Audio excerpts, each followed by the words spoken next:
Did you ever watch the movie Spartacus? There's a famous scene in the film that is based on a historical event. Spartacus, you might remember, was a slave who led a rebellion against the oppression of the Roman Empire. He had two major victories, but eventually the Roman army, led by General Marcus Crassus, defeated the rebels and surrounded the 1,000 or so survivors.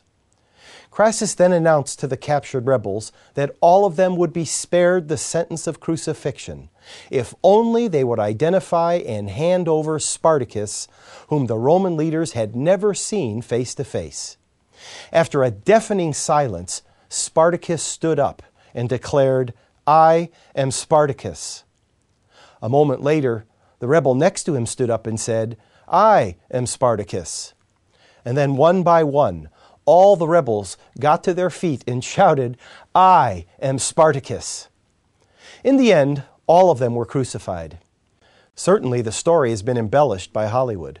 But even so, it's an inspiring testament to the loyalty of followers being willing to stand up for their leader. I'm sure you know the old hymn, stand up for Jesus."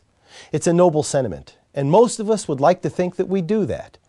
But how many of us are really willing to stand up for Jesus?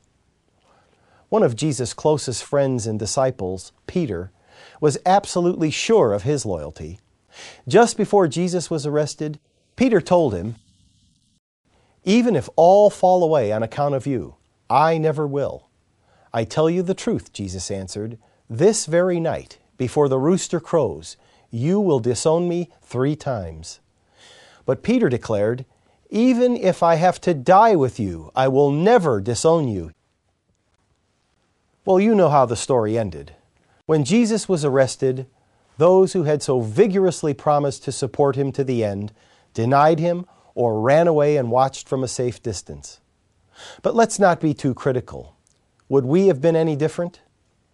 We like to hope we would have, but in moments of weakness, there are times when we really don't stand up and be counted. It might not be a life or death matter. It could be as simple as telling the truth, or standing by a principle, or resisting a temptation. It might be refusing to go along with the crowd when the crowd is doing something we know is wrong. Or it could be failing to tell others of Jesus' goodness when an opportunity presents itself.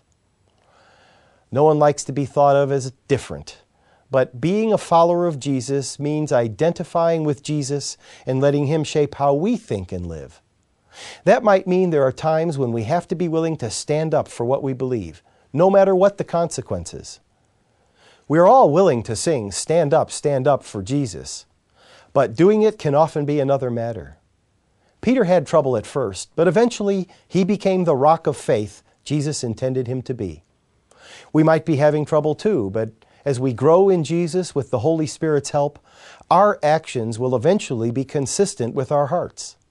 I'm Joseph Tkach, speaking of life.